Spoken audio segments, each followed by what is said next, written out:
Hello students, कैसे हैं आप सब लोग। तो हम लोगों ने लास्ट के 2 चैप्टर का अच्छे से रिवीजन कर लिया।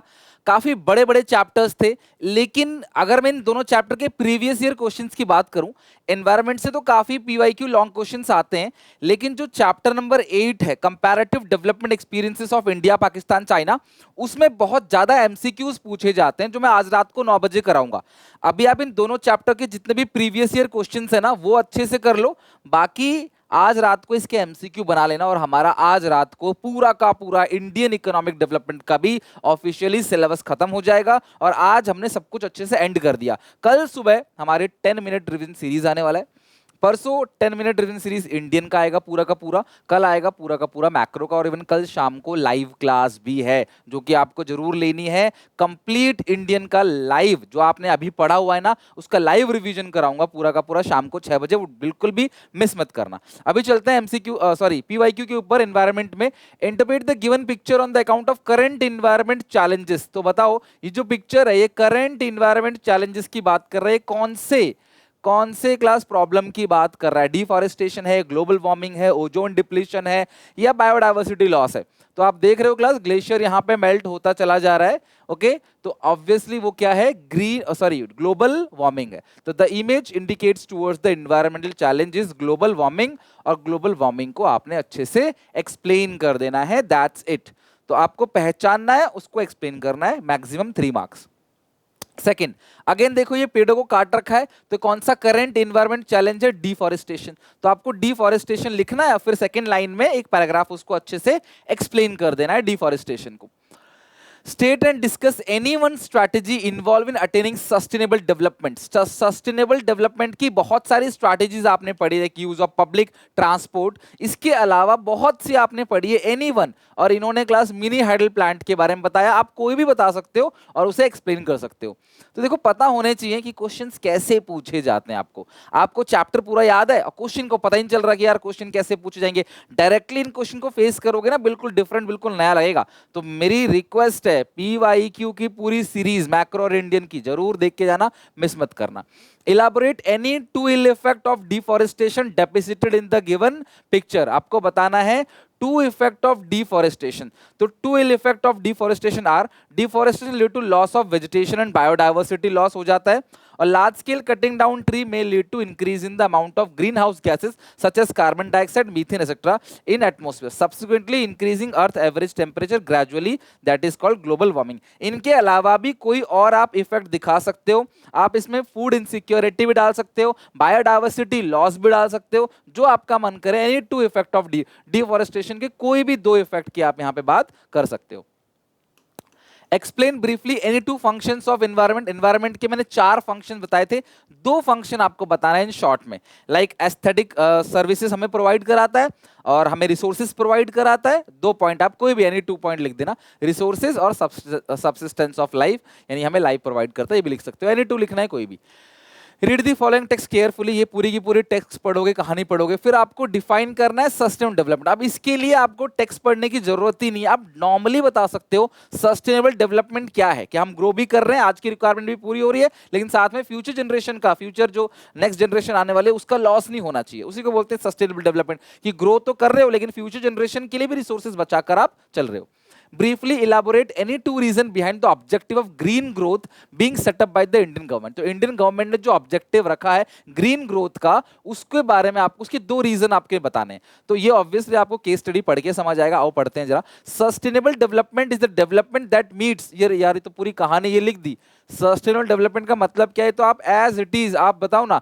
आप लोग डरते हो कॉम्प्रिहेंसिव क्वेश्चन से, ये इंग्लिश वाले कॉम्प्रिहेंशन नहीं है जो क्वेश्चन अलग से पूछेगा, इसी के अंदर से आंसर देना है। लो, इसके अंदर से आपने यहां से यहां तक लिख दिया। अगला, the union budget 2023 presented the finance minister Nirmala Sitharaman build on the India's commitment to lead the global action against climate change, preserve biodiversity and support sustainable development. The government has accelerated the pace of green growth as India is facing the grave reality of। देखो reason क्या था मुझे बताओ, question क्या पूछा था? Briefly elaborate any 2 reason. आपको reason है, देखो ये रीजन यहां से स्टार्ट हो गया। गवर्नमेंट ऑफ इंडिया एक्सेलरेट करती है pace of green growth in India, और रीजन ये देखो फेसिंग से यहां से शुरू हो गया, राइट? यहां से हाँ यहाँ से देखो class, is facing the grave reality of depleting natural resources, है ना। और दूसरा है limited supply of water, mineral and fossil fuels in a bid to counter the climate threat, India has committed to achieving net zero by 270, release a low carbon development strategy and introduce the concept of lifestyle for environment to promote responsibility, to promote responsible consumption. देखो ये रहा, facing the grave reality of depleting natural resources, limited supply of water, mineral and fossil fuel, this had created number of environmental issues in the recent past India. To counter the climate threat, India is committed to achieve zero target by 2070. This will facilitate much need decarbonization of Indian industry, reduce dependency on fossil fuel import and become market leader in the sunrise industry. ठीक है, तो देखो यही the green growth action include several pointed measures that would facilitate much needed study decarbonization of Indian industries, reduce dependency upon fossil fuel. देखो वही same line देखो यहाँ से लिखी गई है, decarbonization वाली, यहाँ देखो decarbonization वाली सेम लाइन जो है यहाँ पर देखो लिखा गया, आप यहाँ तक लिख सकते हो, ठीक है, यहाँ तक आप लिख सकते हो, ठीक है, यहाँ से यहाँ तक. तो दो पॉइंट है, फेसिंग से लेकर यहां तक और यहां से लेकर यहां तक, बात खत्म. यहीं से देख के लिखना है, कुछ भी अलग नहीं है, कुछ भी ऐसी चीज नहीं जो तुम्हें टफ लगे. तो briefly elaborate any two reason behind the objective of green growth. Green growth के दो रीजन लिखने थे, आपने हेडिंग डाल दी और दो रीजन लिख दिए, बात खत्म. नेक्स्ट है 7th, read the following text carefully. इतना बड़ा टेक्स्ट है. अब ये ऑप्शन क्या आ गया, टू नहीं, आंसर आ गया, क्वेश्चन कहाँ है यहाँ पे, state any two concern owing to which central pollution control was establish. तो क्यों एस्टैब्लिश किया गया, मुझे कमेंट में ईयर बताओ. कमेंट में सारे बच्चे बिना देखे, है ना, बिना चीटिंग किए, बिना देखे मुझे ईयर बताओ. सेंट्रल पॉल्यूशन कंट्रोल बोर्ड का एस्टैब्लिशमेंट कब हुआ था, और दो कंसर्न क्या था, वाटर पॉल्यूशन और एयर पॉल्यूशन, यही दो कंसर्न था. Explain any two function perform by the central pollution control board. बता रखा है कोई भी फंक्शन, डेटा कलेक्ट करना, स्ट्रीम्स को क्लीन करना, लोगों को अवेयर करना मास मीडिया के थ्रू, एनी टू लिखना है. Elaborate any two strategies to ensure sustainable development की दो स्ट्रेटजी बता दो. पब्लिक ट्रांसपोर्टेशन का यूज करना, ऑर्गेनिक फार्मिंग का यूज करना, ट्रेडिशनल प्रैक्टिसेस को यूज करना, बस कोई भी दो आपने बताने. तो अब ये इतनी बड़ी कहानी तो इन्होंने लिख रखी है, लेकिन इसके बिना भी आप आराम से इनके आंसर्स को दे सकते हो. चेक करो, ये आंसर्स ऑलरेडी दे रखे हैं. ये पीडीएफ भी आपको एसपीसीसी ऐप पे और टेलीग्राम पे मिल जाएगा with all questions and answers. तो देखो, water pollution, air pollution functions है, इन्वेस्टिगेट करता है, डेटा को कलेक्ट करता है, डिसमिनेट्स इंफॉर्मेशन रिलेटिंग टू वाटर और air pollution, lay down standard for, सारे स्टैंडर्ड सेट करता है ना, जितने भी स्ट्रीम्स हैं, सीवेज है, उनके लिए स्टैंडर्ड सेट करता है, कितना एमिशन हो सकता है.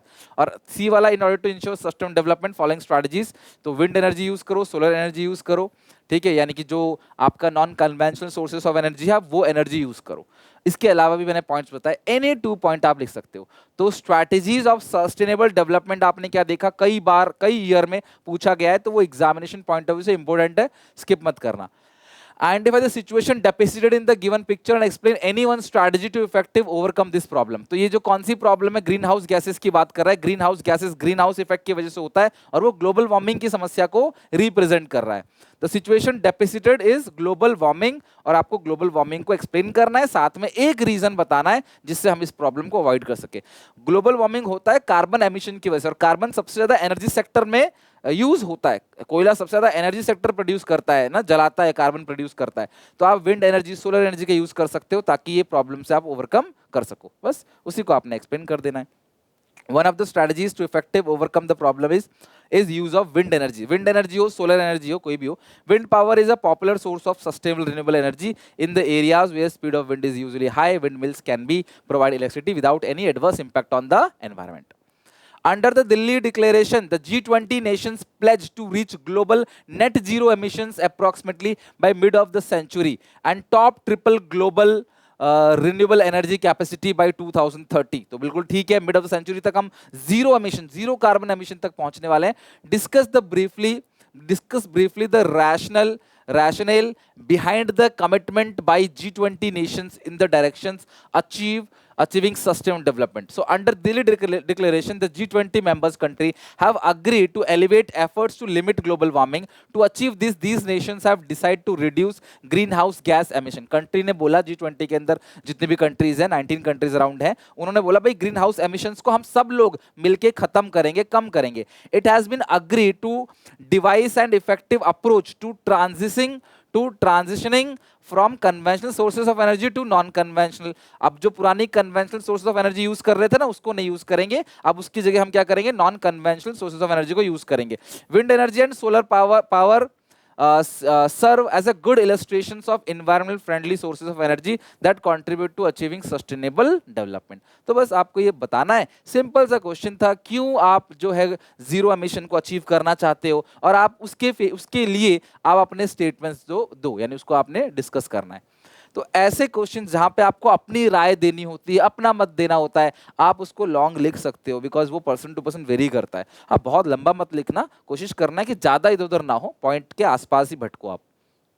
Now chapter number 8, development experiences of India comparison with neighbours. तो देखो यहाँ पे आपको ये डेटा मांगा नहीं है, डेटा दिया गया already, and you have to explain that data. Compare and analyze the following information related to import and export of 3 neighbor countries 2004, 2005, 18-19 annual growth rate है, 2004-5, 18-19 एनुअल ग्रोथ रेट। ये है इंपोर्ट्स का और ये है एक्सपोर्ट का। तो पाकिस्तान का एक्सपोर्ट है 2341 और चाइना का एक्सपोर्ट है 25232, और जो 18-19 है 14,426 ये रुपीस करोड़ में, और 1,17,000 करोड़ है। ग्रोथ रेट हो गया, फिर ये इंपोर्ट की बात हो गई है ना, अलग अलग ईयर में। अब क्वेश्चन क्या पूछा, compare and analyse the following information. अब बस आपको कंपेयर करना है तीनों 3 नेबर कंट्री। तो यार 3 नेबर कंट्री तो उसमें लिखा नहीं है कहीं, है ना, इसमें तो 2 ही है ना, इंडिया का तो दिया हुआ नहीं है। The above table shows that during the given period the export from India, अच्छा फ्रॉम इंडिया एक्सपोर्ट, अच्छा ये लिखा तो है ना तीसरी कंट्री का, सॉरी यार, क्या मतलब ये लिखा तो है export from India, import from India. तो the above table shows during the given period the export from India, तो ये एक्सपोर्ट हो रहा है पाकिस्तान को और चाइना को। To Pakistan have increase, export जो है वो पाकिस्तान का इंक्रीज कर रहा है एनुअल रेट से 3.7%, while the same China shows annual rate 2.7% of growth। On the other hand, India's import from China, India जो चाइना से इंपोर्ट कर रहा है वो भी इंक्रीज हो रहा है 5.1% से, और सॉरी हाँ, चाइना से 10.3% और पाकिस्तान से 5.1%। The situation indicate that Indian import from China are too high in comparison to the export to China. तो इंडिया का जो इंपोर्ट हो रहा है, इंडिया का इंपोर्ट जो हो रहा है वो टू हाई है, 4,92,079 करोड़, ठीक है, और ये जो सिर्फ एक्सपोर्ट हो रहा है 1,17,289 करोड़। सिमिलरली जो पाकिस्तान है उसको हमारा एक्सपोर्ट बहुत ज्यादा है। This shows that Indian economy was over dependent on Chinese economy. Obviously आप ज्यादा इंपोर्ट कर रहे हो तो आप उन पे ओवर डिपेंडेंट हो, over and the given period of time, whereas in case of Pakistan gap is quite narrow which may be due to various reason। तो अब जब पाकिस्तान से आप एक्सपोर्ट कर रहे हो 14,426 और इंपोर्ट जो कर रहे हो वो कम कर रहे हो, तो यानी पाकिस्तान के केस में हम लोग एक्सपोर्ट ज्यादा कर रहे हैं और इंपोर्ट कम कर रहे हैं। बस आपने इसी डेटा को, जो डेटा नंबर्स में दिया होता है ना, उसको आपने वर्ड्स में प्रॉपर लिखना होता है। तो जितने भी इस तरीके से डाटा वाले क्वेश्चन आएंगे ना, वो आसानी से लिख लोगे आप। Explain valid reason for the slow growth and reemergence of poverty in Pakistan. Pakistan में क्लास आपको स्लो ग्रोथ और री इमर्जेंस ऑफ पॉवर्टी उसके रीजन देने। एग्रीकल्चर ग्रोथ जो है वो अनस्टेबल है और ओवर डिपेंडेंस ऑन रेमिटेंस है, पॉलिटिकल इंस्टेबिलिटी है। तीनों हेडिंग डाल के एक एक दो दो लाइन तीनों के बारे में एक्सप्लेन कर देना। 12 post 1947 India Pakistan adopted similar development strategies for their respective development path। Do you agree with the given statement? Yes। सिर्फ इंडिया पाकिस्तान ने तीनों कंट्री का जो डेवलपमेंट पाथ था 1970 तक चीजें सेम थी। Yes, similar development strategies were adopted by India Pakistan to their respective development paths। Both the nations have followed the path of mixed economic structure। Both India Pakistan adopted import substitution policy। दोनों ने mixed economic system अपनाया, दोनों ने domestic producers को protect करने के लिए import substitution policy लगाया, यानी टैरिफ कोटा लगाया, ताकि डोमेस्टिक प्रोड्यूसर्स को कंपटीशन से रोक सके। In late 1970 China introduced one child policy that led to arrest in the population coupled with skewed sex ratio। देखो, China justify the statement with valid argument। China is the most populous country in the world। Its annual population growth rate was very high। The one child norm introduced in China in late 1970s the major reason for fall in the population growth rate। one child policy आने के बाद, जिसको 2015 में abolish कर दिया गया, China की population काफी ज्यादा घटने भी लगी। However this मतलब ग्रोथ काफी ज्यादा मतलब कम होने लगा। However this measures lead to decline in sex ratio। Sex ratio बहुत खराब हो गया उससे, क्योंकि भाई जो हाँ, एक ही बच्चा अगर करने को अलाउ किया जाएगा तो इंसान मेल ही अलाउ करेगा। मेल डोमिनेंट कंट्री चाइना भी है इंडिया की तरह, जहाँ तक हमारा वंश जो है वो लड़का ही आगे बढ़ाएगा। द नंबर ऑफ फीमेल्स पर 1000 male in China is approximately 949। One child policy and class prevalent son preference is the prime reason behind the skewed sex ratio. तो सेक्स रेशियो खराब होने के पीछे एक ही रीजन है क्लास, सन प्रेफरेंस, की मेल बेबी प्रेफरेंस जो है वो कहीं ना कहीं सेक्स रेशियो को खराब करता है। 14. United Nations Development of Economic and Social Affairs indicate that India has overtaken China as the world most population country in 2000 in April 2023.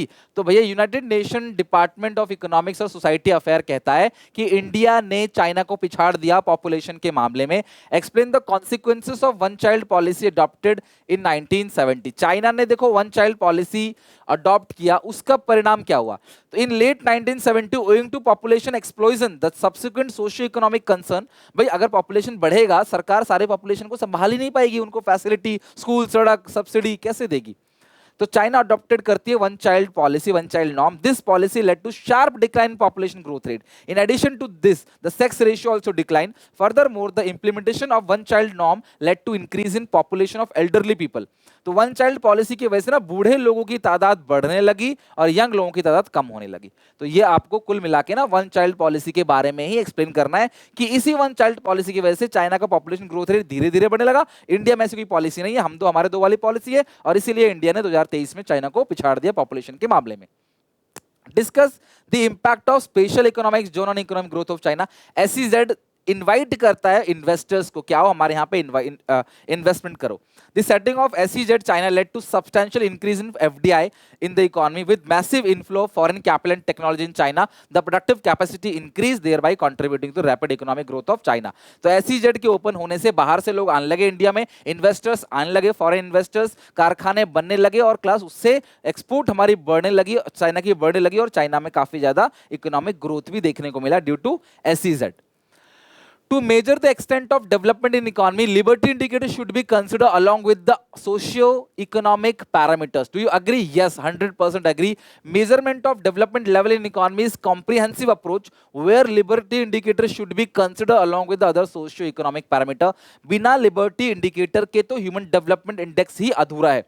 Liberty indicator क्या है उसके बारे में बताना है फिर आपको। Liberty indicator measure करता है extent of democratic participation in social or political decision making. These indicators are significant as they reflect the degree of civil liberties, political right, fundamental right, economic freedom within a society, voting rights. With the incorporation of liberty indicator, policymaker can gain more holistic understanding of the economy's development status. तो human development indicator को आपने explain करना है, that's it. और human development indicators जो है, sorry, liberty indicator को आपने एक्सप्लेन करना है और उसके बिना ह्यूमन डेवलपमेंट इंडेक्स जो है वो अधूरा रहेगा।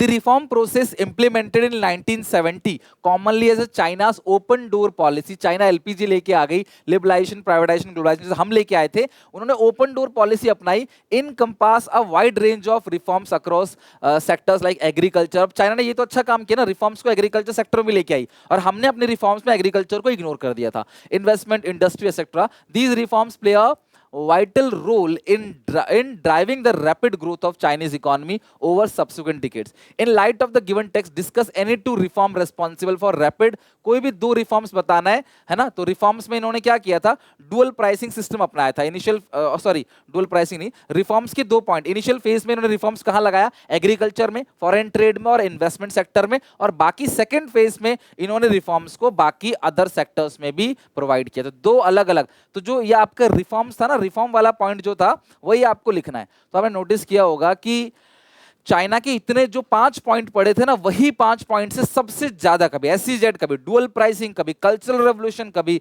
आपका जीएलएफ कैंपेन, वहीं से आपको क्वेश्चन पूछा जाता है, राइट। बस ये क्वेश्चन खत्म हो गया। आई होप आपको इनिशियल फेज में समझ आ गया। सेकंड फेज में इन्होंने क्या किया, इंडस्ट्रियल सेक्टर पे अप्लाई किया, प्राइवेट सेक्टर को कॉम्पिटिशन के लिए ओपन कर दिया गया। फर्स्ट फेज में इन्होंने जो है वो agriculture, foreign trade, investment sectors पे लागू किया, इनिशियल फेज पे यहाँ पे रिफॉर्म्स लागू किया, राइट। बस खत्म। बाकी इससे बहुत ज्यादा एमसीक्यू पूछे जाते हैं, एमसीक्यू मैं आज रात को करा दूंगा। मेरी तरफ से फाइनली आज पूरी तरीके से आपका इंडियन इकोनॉमिक डेवलपमेंट और पूरा सिलेबस खत्म हो चुका है। ध्यान से सुनना, रात को एमसीक्यू कर लो, कल सुबह से रेडी रहना। 10 मिनट रिवीजन सीरीज आएगा मैक्रो का, जिसमें मैं पूरा का पूरा सिलेबस कोशिश करूंगा हर चैप्टर 10-10 मिनट के अंदर कवर कर सकूं, क्विक रिकैप के लिए। और कल शाम को लाइव क्लास भी है, भूलना मत। तो यहाँ तक अच्छे से पढ़ाई कर लेना। कोई डाउट कोई दिक्कत तो कमेंट्स में पूछना। वीडियो चले लाइक करना, शेयर करना अपने दोस्तों में। मिलते हैं नेक्स्ट वीडियो में। Till then take care, bye bye.